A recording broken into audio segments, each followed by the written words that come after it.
주의 법을 깨닫게 하소서. 제목을 삼고 함께 은혜 받도록 하겠습니다. 저는 지난주일 예배의 마지막 찬송으로 불렀던 달고 오묘한 그 말씀, 그 찬송가 아시죠? 달고 오묘한 그 말씀, 생명의 말씀은 그 찬송의 2절 가사가 한 주 내내 제 마음속에 이렇게 메아리쳐 울렸습니다. 귀한 주님의 말씀은 내 노래가 되도다. 모든 생명을 살리는 생명의 말씀, 값도 없이 받아 생명길로 가니 아름답고 귀한 생명샘이로다. 아름답고 귀한 생명샘이로다. 여러분 이거 믿으세요? 믿으시죠? 시편 기자의 말씀을 쭉 묵상하면서 이번에는 이렇게 같은 본문으로 지난 송구영신 예배 때부터 보고 있는데요. 이 시편 기자도 귀한 주님의 말씀은 이 찬송가의 가사 그대로 그 말씀은 내 노래가 되었도다 라고 노래를 부르고 있는 시편 기자의 그 마음을 참 좀 더 읽을 수 있었던 것 같고요. 그리고 모든 사람들의 생명을 살릴 수 있는 이 말씀이 생명이 되기 때문에 너무나도 사모하는 마음으로 아버지, 제가 이 말씀 없으면 난 살 수 없습니다. 난 살지 못합니다. 그러한 심정으로 하나님 앞으로 나아갔던 시편 기자의 그 간절함을 좀 보게 되었습니다. 우리가 이렇게 주일 예배를 드리면서 생명의 말씀이 우리의 삶에서 생명샘이 되어, 샘이라는 것은 메마르지가 않지요. 계속 깊은, 땅속 깊은 곳에서 올라오기 때문에 위에서부터 흐르는 물은 극심한 가뭄때가 되면 메마르지만 샘이라는 것은 깊은 곳에서 나오는 것이기 때문에 메마르지가 않습니다. 하나님의 말씀이 여러분의 삶 속에 생명샘이 되어서 늘 솟아오르는 하나님의 생명이 되시고 은혜가 되실 수 있기를 예수님의 이름으로 축복합니다. 지난 주일에 우리가 33절의 말씀, 시편 119편 33절의 말씀을 보면서 특별히 하나님의 말씀이 율례다라는 것을 보았죠. 율례, 스테리우스. 이 율례라는 것은 지난 주일에 말씀을 드렸지만 히브리어 원어로 보니까 후커스라는 단어인데 이것은 번역을 해보았을 때 전능자의 지침이라는 거예요. 전능자의 지침이라면 우리의 생각대로, 우리의 취향대로, 우리가 어떠한 경험대로 변경을 시킬 수가 없다는 것입니다. 전능자가 지침을 주셨다면, 성경이라는 지침을 주셨다면 우리는 그것을 그냥 받아들이고 따라가는 것입니다. 말씀하소서. 사무엘이 고백했던 것처럼, 우리가 아까 조금 전에 고백했던 것처럼 사무엘이 말씀하소서 주의 종이 듣겠나이다. 전능자가 이렇게 우리가 그 말씀을 받아들이는 거예요. 이것이 33절의 핵심 포인트였습니다. 전능자의 지침, 나로 하여금 주의 율례의 도를 깨닫게 하소서. 주의 율례라면 나는 이것을 끝까지 따르겠습니다. 지키겠습니다. 그래서 우리도 지난주에 하나님 앞에 그런 모습으로 살자. 하나님 말씀 앞에서 사무엘이 그렇게 살았듯이 주여 말씀하소서. 주의 종이 듣겠나이다. 종이기 때문에 전능자가 하시는 말씀을 나는 들으면서 끝까지 가겠습니다. 그러한 메시지로 지난주일 말씀 앞에 우리 모두가 설 수 있었던 것이죠. 오늘은 34절의 말씀이 되겠습니다. 특별히 이 34절의 앞부분의 말씀을 여러분들과 함께 주목을 하고 싶은 것입니다. 34절의 앞부분이 무엇입니까? 이 말씀을 보면 나로 하여금 주의 법을 깨닫게 하여 주시옵소서. 그래서 주의 법을 내가 전심으로 준행하며 지키겠습니다. 깨닫게 하소서. 앞절에 깨닫게 하소서. 앞부분의 말씀을 특별히 중점을 두고 오늘 말씀을 함께 보려고 합니다. 33절에는 전절에는 하나님의 말씀을 가리켜서 주의 율례라고 했고 34절에는 하나님의 말씀을 가리켜서 주의 법이라고 말씀하고 있습니다. 이 법이라는 단어는 히브리어 말로 토라입니다. 토라. 우리 많이 들었죠? 토라. 그러니까 구약 성경에서 하나님의 율법, 하나님의 말씀을 가장 많이 나타내는 그 단어가 토라입니다. 이 토라라는 단어는 지시라는 그러한 뜻이죠.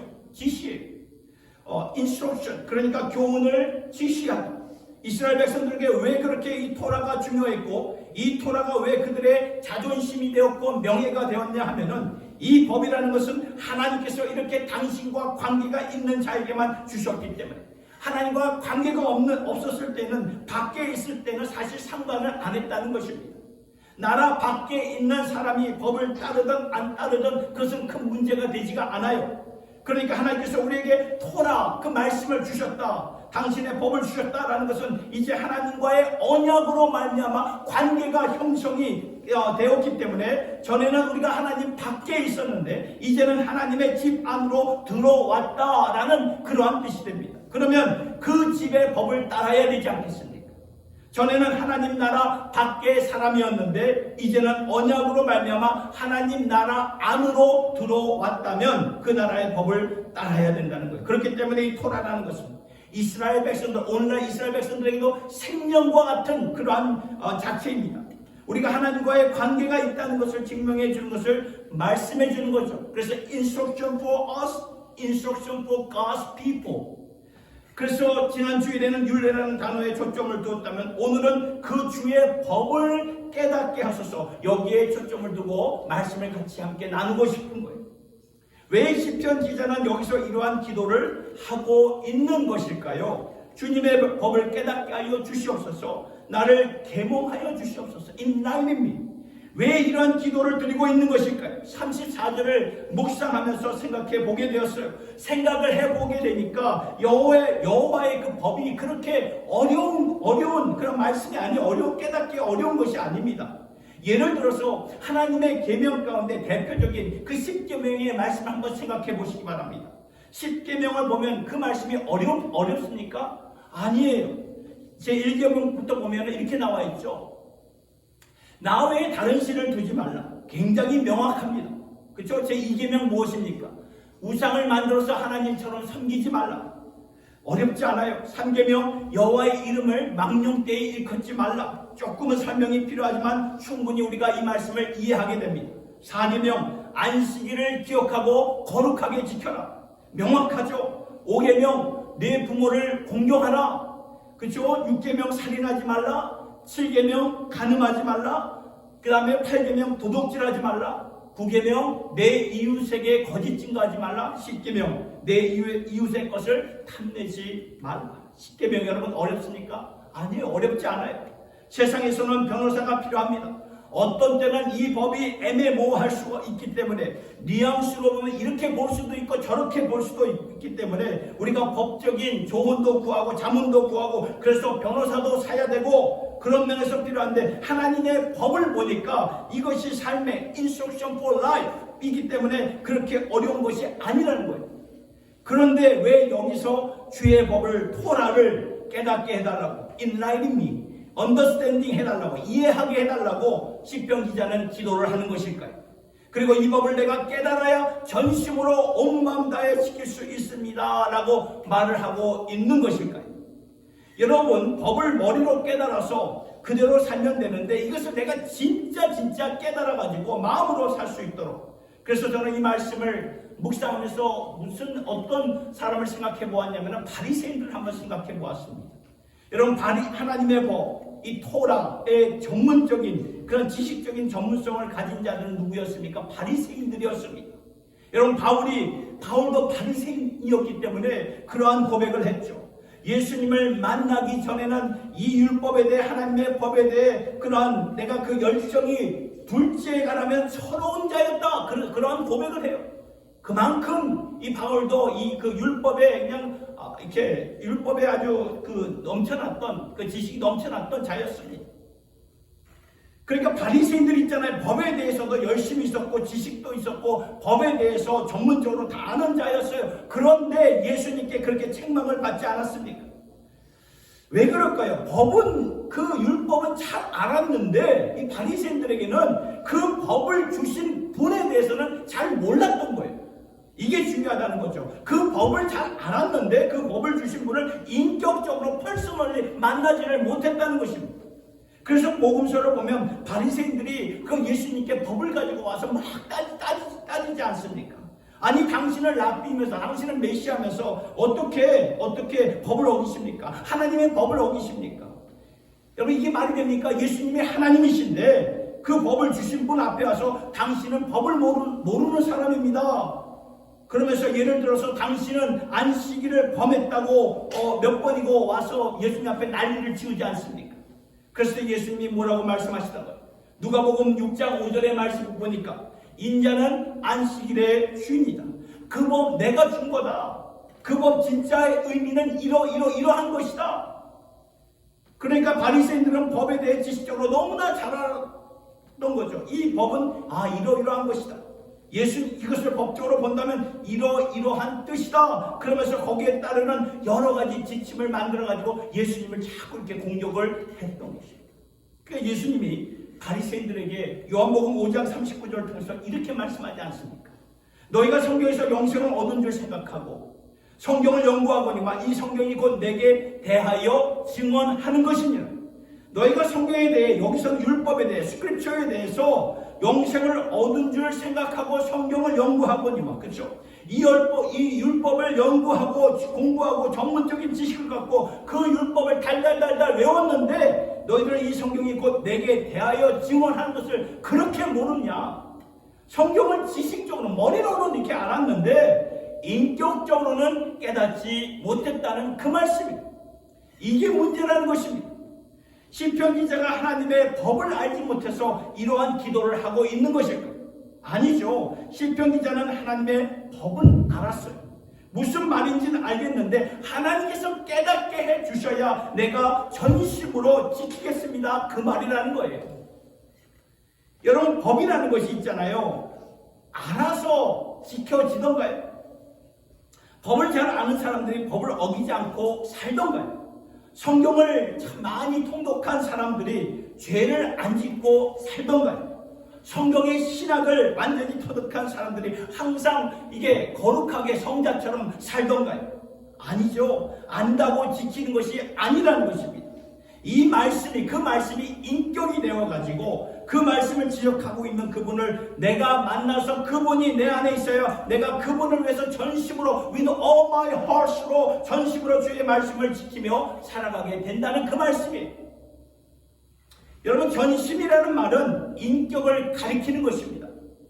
인격이 움직이려면 인격적인 만남이 있어야 되죠. 그러면 인격적인 만남이 우리에게 주어지는 것인가? 이것이 중요합니다.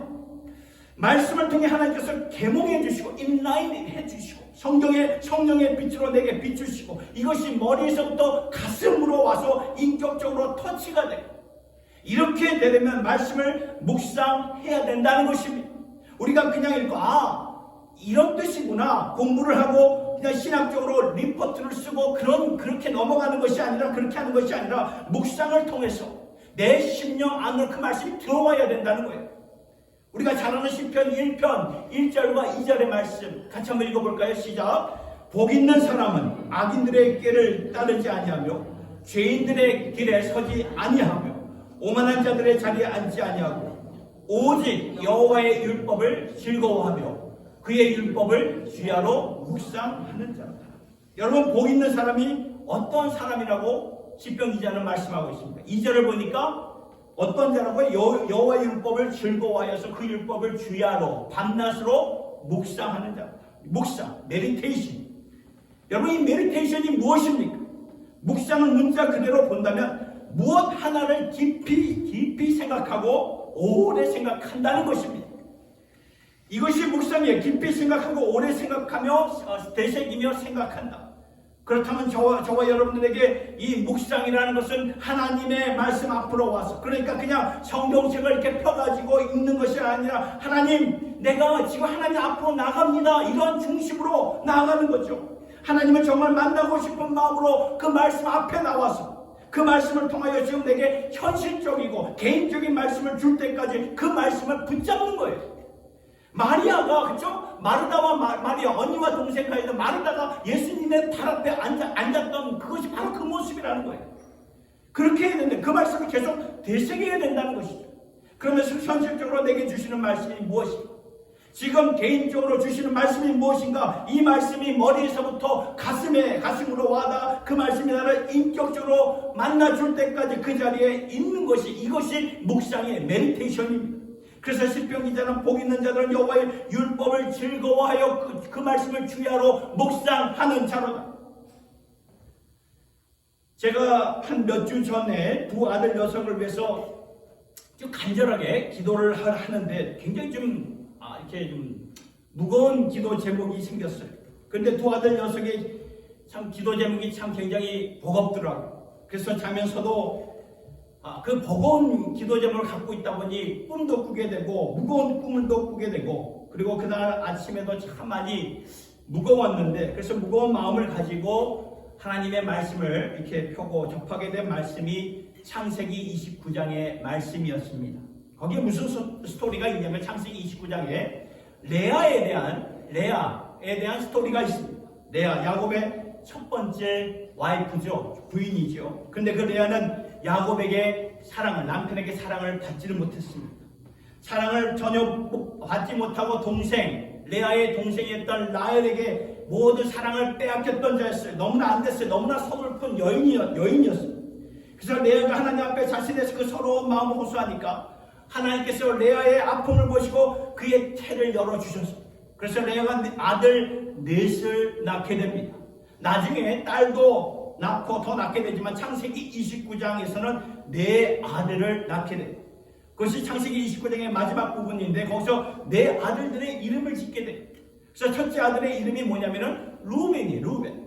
보았다라는 뜻이에요. 하나님이 나의 처지를 보았다. 나의 아픔을 하나님께서 보셨구나. 왜냐하면 남편에게 사랑을 받지 못하고 있었는데 아들을 낳으니까 하나님이 나의 아픔을 먼저 보셨구나. 그래서 루벤이라고 이름을 지었습니다.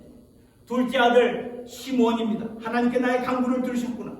나의 울음소리, 나의 아픔을 하나님께서 들으셨구나. 들으시는 하나님, 쉐마, 그쵸? 시므온이라고 이름을 지었던 거예요.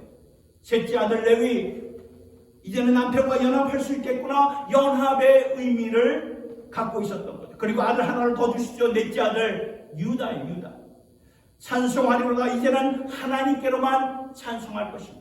라고 이 말씀을 받게 되는, 제가 이 말씀을 읽을 때는 한 여인의 레아의 한 아픔의 스토리였죠.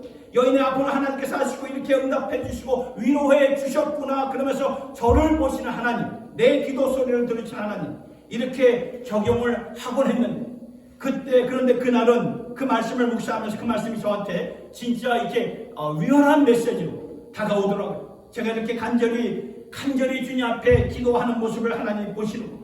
저의 두 아들을 놓고 기도하는 모습을 하나님께서 들으시는구나. 내 기도를 들으셨구나. 이제 예수 안에서 연합하게 하시려는구나. 그리고 이 아들로 말미암아 하나님께서 아들을 통해서 찬송을 받으실 것이구나. 그 말씀을 듣고 그런 메시지가 저의 가슴을 이렇게 그냥 울려 퍼지더라고요. 이것이 얼마나 제 가슴이 뛰었는지 모릅니다. 왜냐하면 그때 그 약속이 너무나 위험했기 때문에. 굉장히 버겁고 무거운 기도 제목이었는데 하나님께서 그때 약속을 주시고 그 약속이 지금 진행형으로 되고 있는 것을 볼 때 얼마나 감사했는지 몰라요. 아니나 다를까 지난 주일에 어떤 일이 있었냐면 클리어워터와 이 에디슨 교차로에서 이 빨간 불에 서 있었는데 큰아이가 운전대를 잡고 있었어요. 근데 무슨 일인지 빨간 불이었는데도 이 녀석이 그 교차로를 진입하는 거예요. 빨간불이. 그래서 저는 이 녀석이 정신다. 그 순간 얼마나 놀래가지고 야, 너 뭐 하는 거야? 왜 빨간불이 지나가? 큰일 날 소리. 얘도 너무 놀래가지고 내가 왜 그랬지? 옆에서 차가 이렇게 우회전하는 걸 보고 초록색 불로 켜진 줄 알고 지나갔다는 거예요. 아찔한 상황이에요. 그것은 아시다시피 여러분들 클리어라고 에디슨 그 교차로는 통행이 많은 것이고, 그리고 이 큰 차들도 왔다 갔다 하는 도로인데, 만일 이 녀석이 빨간불을 인지하고 알고 신호등이 안 켜지니까 이제 갔어도 경찰한테 걸리면 티켓감인데, 이 빨간불인데 초록색 불로 착각을 하고 교차로에 진입했으니 양 방향에서 당연히 초록색 불이 달리지 않겠습니까? 그러면 이건 피할 재간도 없이 대형 사고로 이어지는 끔찍한 상황이 벌어졌을 거예요. 이 상황을 이 녀석이 리얼하게 깨달은 거예요. 깨닫고 이 녀석이 저에게 첫 마디가 뭐냐면은, 아빠, 이건 하나님의 은혜예요.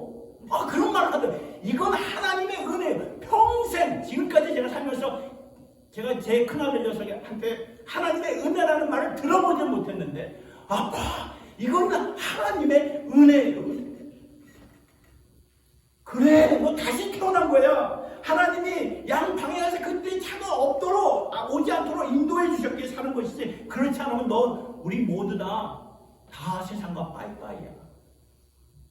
정녕 그 녀석이 본인의 입으로 하나님의 은혜라고 말을 한 그때 처음 들었어요. 그러니까 자신이 직접 체험을 했기에 그러한 고백이 나오는 것이에요.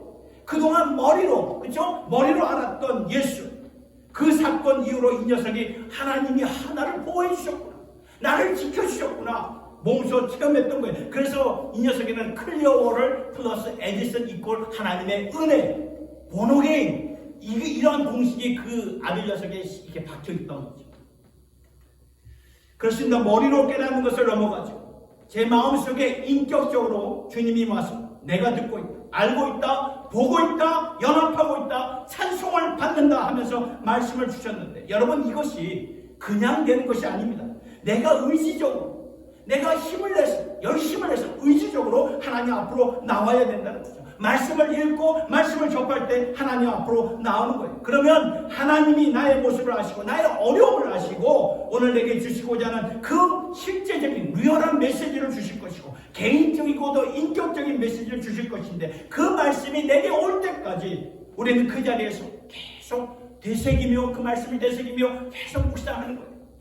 여러분 마리아가 예수님의 발 앞에 앉았다는 것이 바로 여기에 의미가 있었다는 것입니다. 앉는 거예요. 앉아가지고 이것이 그 말씀이 나의 메시지가 될 수 있도록 리얼한 메시지가 될 때까지 하나님께서 그 메시지를 가지고 인격적으로 내 마음을 채워주시고 만나주실 때까지 그 자리에 앉아야 된다는 그러한 말씀입니다. 그래야 우리가 말씀 위에 우리가 굳게 서게 된다는 것입니다. 오늘 이 시간에도 하나님께서 우리에게 생명의 말씀을 주실 때 저는 여러분의 상황 다 모릅니다. 그런데도 불구하고 우리 모두에게 이러한 말씀이 필요하겠구나 하고 우리가 다 아는 말씀인데 첫째로는 여러분의 삶 가운데 산같이 그렇죠? 높은 문제들이 있습니까? 문제 없는 사람들이 어디 있습니까? 그런 문제가 있습니까? 그러면 이 말씀을 붙잡고 힘을 얻어야 됩니다. 빌립보서 4장 13절의 말씀 우리 같이 한 목소리를 읽도록 하겠습니다. 시작! 내게 능력 주시는 자 안에서 내가 모든 것을 할 수 있느니라. 아멘입니까? 산 같은 문제 어떻게 넘어갈까? 한 해를 시작하면서 이건 정말 내가 할 수 없겠구나. 그러나 내게 능력 주시지 않아서 산을 만드신 하나님 그분 안에서 내가 눈을 들어 산을 보리라. 나의 도움이 어디서 올고 나의 도움이 천지를 지으신 여호와에게서로다. 여러분 이 말씀을 그저 산을 만드신 하나님, 산 같은 높은 인생의 문제가 있을지라도 산을 만드신 하나님 내게 능력을 주신다면 내가 모든 것을 할 수 있는 줄 여러분 믿으시길 바랍니다.